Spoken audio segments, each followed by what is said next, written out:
Hey, you all. Welcome back. Yes, it feels great to be back. First, I want to thank all of you all for your kind wishes, your prayers, your positive vibes. It was much appreciated from me and Mr. Contrary. Our power's back on. Our water is back on. Unfortunately, it is under a boil order or a boil advisory, which basically means that you can't consume it. You can't get it in your eyes or on your face. But the CDC recommends that you can't shower with it and wash your clothes with it. No, honey, I won't be doing that. If I can't put it on my body, that means I don't need to be washing my clothes with it. And when Mr. Contrary turned our water on, it smelled like poop. And it had dirt and other foreign particles in it. And I don't care how much you boil water, you ain't boiling poop out of it. So no ma'am, I'll be happy when the boil order lifts so life can go back to semi-normal under a pandemic. But that's where we are. There are so many people who have damaged homes. I know many of you probably follow the Shade Room. Tammy Roman's house had burst pipes and it just flooded her home. So that's a lot of people's story. A lot of people have burst pipes. A lot of people have burst pipes inside their apartments, townhomes, condos, whatever. So please keep Texas in your prayers because the ball has been dropped. And let me tell you something. When we get past this little short stint, I'm going to be laser focused on Governor Greg Abbott. I'm sick of his shenanigans, but that's another video for another day. You all came here for something different. So y'all already know what it is. You see the title of this video. This is Belle Collective, season 1, episode 6. Let's get into it. So first, we come across Latrice and Letitia having a lunch date. Letitia wants to inform Latrice about the Fair Street Project since, of course, she wasn't at the brunch because, much like me, Latrice believes a lot of these women empowerment brunches are just a ratchet hot mess, and they are. Not all. I've been to some that were A-okay, but not all, right? But there are some that it ain't nothing but a trapping brunch under the guise of women empowerment. But anyway, Letitia fills her in, and Latrice seems to be on board as a supporter, but not yet as an investor because she doesn't like Marie. You all, I can see the vision. I see Letitia's vision. I like it.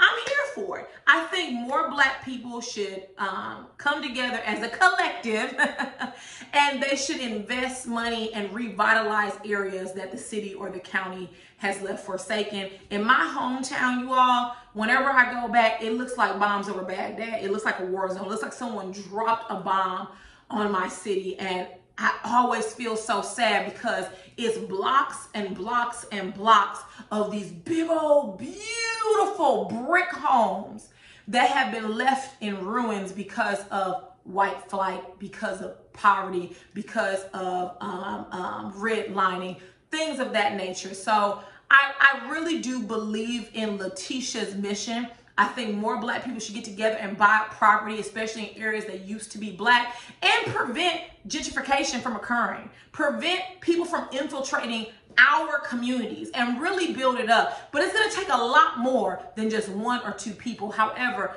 I love the vision. I love the idea of a resource center for women entrepreneurs. I love the idea of having her brunch cafe next to it. The only thing I would question is how lucrative is a brunch business? Y'all tell me, because I don't host brunches, I don't plan them, I'm not a 10, not in COVID. I applaud her for spearheading this.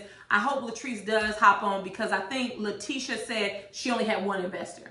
And I'm assuming that investor is Marie since that's the one that she named the episode before last. So I'm hoping it all works out for Letitia. I see the vision and I'm on board for the vision. Moving on. We get to Tambra. She is visiting a fertility specialist because I think Tambra is 40-ish years old. And now she's really thinking about starting a family. Let me tell you, I think Tambra's family has pressured her, more specifically her mom and her dad, to have children. Because just a few episodes ago, Tambra was saying how she was laser focused on her career. And I'm not saying that you can't have children during that, but it seems like she's starting to change because she recognizes that she's being pressured. She does want children. She's 40. And unfortunately, when she visits the fertility specialist, like many Black women, she has fibroids. Specifically, she has 4 large fibroids. And therefore, in order for her to even begin this process, right, because she has frozen some of her eggs, in order for her to begin this process, she has to have surgery to remove the fibroids and then wait 3 months after that before she can even conceive. So it is going to be a long, enduring process. Shout out to Tambra for being honest about her journey. There are so many women that struggle with infertility. There are so many Black women that struggle with it. And we have so much pressure from our families and friends about, we gonna have a baby, we gonna have a baby. Trust me, I know if one more person, I mean one more, ask me, Mr. Contreras, when we having a baby, I'm going to go in. All right? And I'm saying that lightly because when you're dating, it's when you're going to get engaged. You get engaged, it's when you're going to get married. You get married, it's when you're going to have a child. But no one asked you. So what does your career path look like? What stocks and bonds you think about investing in? You know, where do you see yourself in the next 5 years in terms of sustainability with finances? Do you see yourself purchasing property? Let me help you with that. No one wants to help you with the important stuff. They only want you to have children. The same people that complain about they chrome snatchers all day. No thanks. Anyways, shout out to Tambra, very brave woman for telling her story and being truthful about it. Hopefully they can remove the fibroids. And if she wants children, hopefully she can conceive and have a successful and healthy pregnancy, because we already know what the maternal death rate is amongst Black women. So we're sending good vibes to Miss Tambra. Moving on. You all, just like many of you, I saw the previews for next week, right? And in those previews, there was a scene where we see Dr. Antoinette cursing and raising her voice at Tambra, and then having the audacity and the ovarian fortitude to question Tambra's Blackness. Let me tell you something, Antoinette. I want you to come in close. If you do what I think you're going to do next week, I want to be very clear. I'm going to get on here and I'm going to skull drag you for what's old and for what's new. I'm not going to play with you no damn more. The BS that you pull every single week is out of order. You tiptoe and Minnie Mouse around that racist name, Kaylin. You smiling and shucking and jiving and soft shoeing every time you see Kaylin, but you gonna have the audacity to dig deep into your soul and cuss a Black woman out and question her Blackness.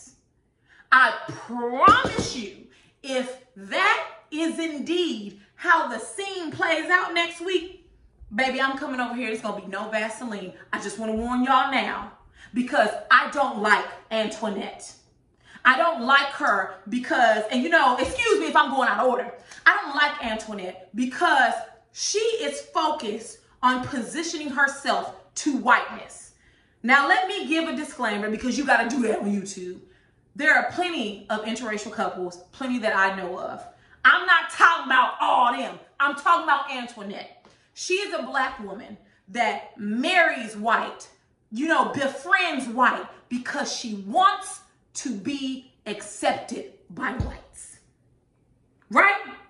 Now, I knew you didn't have good sense, yet alone common sense, when you married a white man, but then said you wanted to have children, but you didn't want them to be biracial. Well, what other race were they going to be, Antoinette?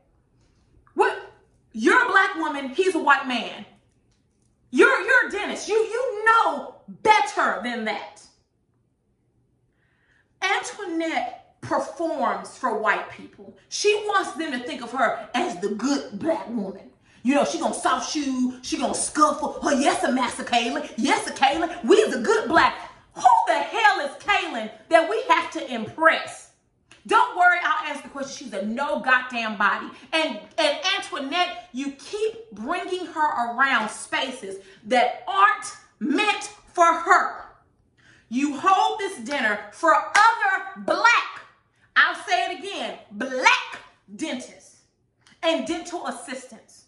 Because what you want to do is you want to pay for the DET, which is based on those who want to go to dental colleges that are HBCUs. I think I had that correct. Why is Kaylin there? She has no business being there. And you keep bringing her around. And in this case, and I took notes, y'all, so let me refer to my notes to make sure I got it correct. Antoinette says that she invited Kaylin to show her what professional black people look like or looks like without being attacked. Kaylin wasn't attacked, Antoinette. Kaylin attacked y'all. Kaylin was a Karen. She decided that she wasn't comfortable because her family has benefited from human trafficking, from murdering, from raping, from kidnapping, all that. Her great-grandfather times 20 owned slaves. The money she has in her account right now is because of our ancestors. She don't want to hear that shit though. So that's why she befriends black people like you, because you all apologize for your blackness. Let me tell you something. I will never apologize for being black. There's nothing to apologize about. Matter of fact, y'all owe me an apology. It's quite the antithesis. But see, Kaylin could not be friends with a Tambra or a Marie or a Letitia because she know they will set her behind straight. And Kaylin doesn't want that. She wants to be revered. She wants you to bend down and wash her feet. And you do that, Antoinette. Every time she comes around, you roll out the red carpet to prove to her that there are just some good blacks out there, massa. We're not all bad. Girl, get off of my screen. This was not the event for her. Why is Kaylin there? Why are you so desperate and anxious to show this racist woman that, well, all black people are alike? And if we were, so the hell what? What is Kaylin gonna do about it? Continue to profit off of our ancestors' lives like she's doing now? Kaylin said that it felt good to be an event where her race wasn't getting put down constantly. First of all, no one put down your race. I actually went back and rewatched that scene. No one denigrated your race, but if we did, you deserve every single bit of it. The stuff, the torture, the bullshit that my ancestors were put through at the hands of yo great racist, kidnapping, murdering great-grandfather. If we want to sit here and light ends to white people from now until infinity, we can. But on the other hand, Kaylin, you don't like your race being put down all the time.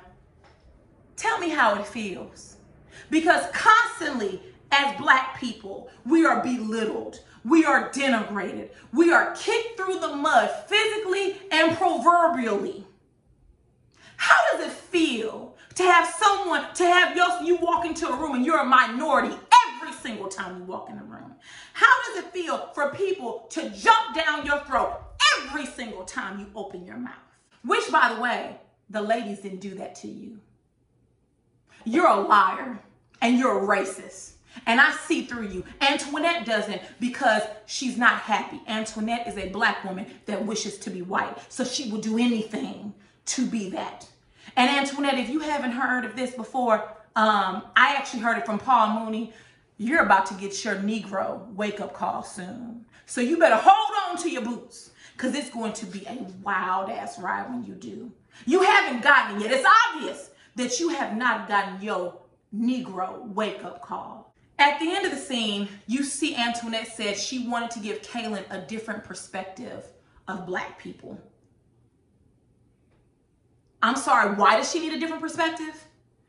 Who the hell is Kaylin that we have to keep shucking and jiving and giving her a different perspective? Kaylin knows that black people are not a monolith. We're not monolithic. She knows that. She doesn't care, Antoinette, because she's a racist. And you keep, did you like the bag of eggs? No, let me get some grits and shrimp. Did you like the grits and shrimp? No, let me get some fried chicken and waffles. She doesn't care what meal you serve, how you fix it. She's never gonna like it because she's a racist.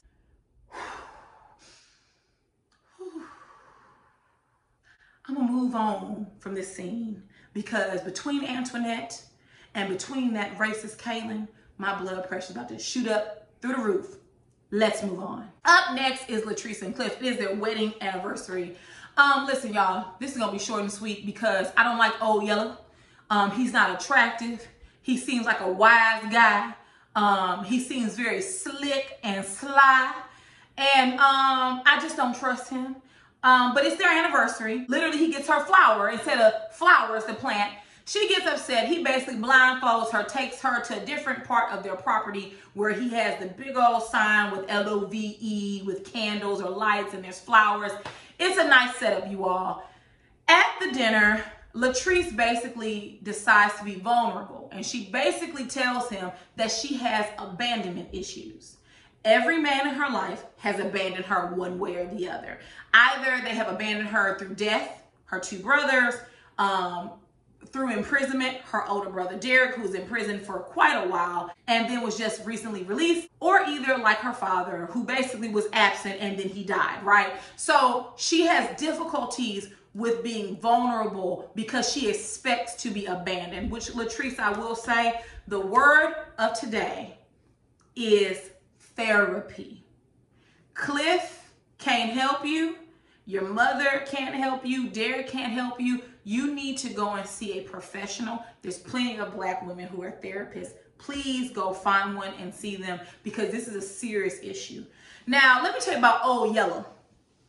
Old Yella sits up there and he's not really absorbing what she's saying, because, you know, Old Yella is all about him. So she tells him, like, you know, basically it hurts when, and I'm filling in the words for Latrice. From what I could understand, it appears that when they get into fights or arguments, he will say something like, well, if you go, I'm going to have another one right beside me tomorrow, right? Basically like one leave, one come in type of deal. That is hurtful to Latrice. It makes her feel as if she's disposable, right? And that's understandable. Cliff gets angry. One, because it's true. He said that. Old Yella said that. He 100% said that. And he said, don't lie on me. You lying. I don't talk about other women. She didn't say you talked about other women. She said that you often make reference that if she were to leave, you would have another woman like that. He even restated at the table. But because he didn't want to be held accountable for his action, because he's Old Yella, he decided to get up, throw a hissy fit, and drive off on that broke down ass golf cart. Girl, these men on Belle Collective are just the bottom of the barrel. I don't know where y'all found these men at. You know, my husband said something like, it's probably slim pickings in Mississippi. And you know what? He's probably right, because none of these men I'm impressed with. None. I mean, none of them. None of them could even approach me, let alone be in a relationship with me. But that's just me. My standards may be a little bit higher than others. But Old Yella and his saggy titties and that big belly, no ma'am. So we're going to fast forward a bit.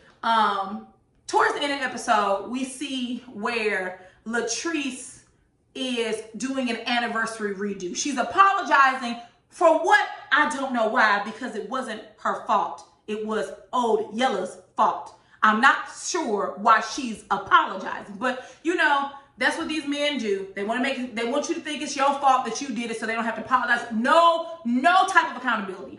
So she does an anniversary redo. She has violins. I mean, hell, hers was nicer than his, if you ask me. And she apologizes several times. I guess he accepts the apology. He gives her the Rolex back. Look, y'all, none of these men, all of these women, I actually really enjoy Latrice. I like her drive. I like her hustle. She seems to be very intelligent. I don't know why these successful women go and scrape off the dead fish from the bottom of the ocean and decide to couple with them. I have no clue. Your guess is as good as mine. Moving on. We get to Marie, you all. And as I stated earlier in this review, I am starting to understand the reason why Marie is the way that she is, right? Marie is a lot, but Marie has been through a lot. Her mother had an addiction to drugs. The husband that she has now, they were married, I believe she said, for 16 years. He cheated, they divorced, she remarried him. Full pause. Women, a tiger does not change their stripes. Cheating is a form of abuse. It is emotional abuse. It is mental abuse. It is spiritual abuse. Do you hear me when I say this? If he was cheating on her then, he's doing it now. Him staying at his house and failing to answer his phone. Him coming into their shared house and leaving his phone in the truck. He's doing that because he's cheating on you, Marie. And my heart breaks for Marie because Cedric, I'm not calling this man Cedric, Cedric is abusing you. He knows that you're quote unquote rich and he wants to benefit from that. He wants to be with a wealthy woman and benefit from the lifestyle of a wealthy woman, but he doesn't want you. He's trash, Marie.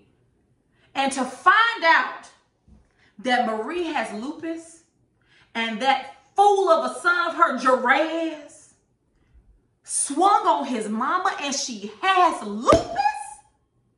Baby, let me tell you something. Jerez could never come back to my house. He could take him, his 3 baby mamas, and his 3 kids and get the hell out. That is downright disrespectful. You swung on your mama. You tried to fight your mama because you didn't like what she said to you. You lazy bum, you. You went out here and made 3 children. From my understanding, I think he has 3 different baby mamas. And you don't take care of any of them. You packed up your bags and you ran from school because you weren't man enough to stay and take care of your responsibilities. You're such a trash person. You really are, Jerez. You are trash. Just like that stepdaddy of yours, Cedric, trash. We get to the part of the scene where Marie tells Jerez that basically if you don't go to school and finish your bachelor's degree and graduate, that he will not inherit her wealth. She has it written in her will, I guess, that if he does not obtain a bachelor's degree, that he will not obtain his inheritance. I'm fine with that. However, I don't feel he needs a bachelor's degree right now. I think right now he should be focused on working and taking care of his 3 children. Those 3 young ladies, or the 2 that I've seen on screen, Jerez doesn't do anything for them with the children. Marie feels so bad that she's the one who's paying for this and helping somebody with that, paying bills. No, ma'am. Marie, those are your grandchildren, and you don't have to do anything for them. You do it because you love them, and it's the morally responsible thing to do. It's time for Jerez to take over. He can obtain his bachelor's degree later, because let me tell you something, Marie. If something does happen to you where you're unfortunately not around, he's going to blow through that money, and he will be broke. So it doesn't matter what you leave him. Your business will not be in good hands with him. He's a goddamn fool. I feel sorry for Marie. I sympathize with her. She has lupus. She has a husband who's a fool. She has a son who's a fool. She's taking care of 3 grandchildren financially, right? Because he's not stepping up to the plate. And honestly, if something ever does happen to Marie, his inheritance will be gone in the next month. Moving on. We get to Antoinette's rededication, her housewarming. We see that she does not invite Marie for obvious reasons, but then she doesn't invite Letitia. She doesn't invite Letitia, and this is when I started to notice that Antoinette was fake. I noticed that she was not only fake, but she was passive aggressive, and y'all, I can't stand passive aggressive people. Say it with your chest every time you say it. Don't ever be passive aggressive with me. I will chew you up and spit you out like that, okay? She did invite Letitia, but then she goes on to praise the Fair Street Project and how it's such a good idea. Then why didn't you invite her?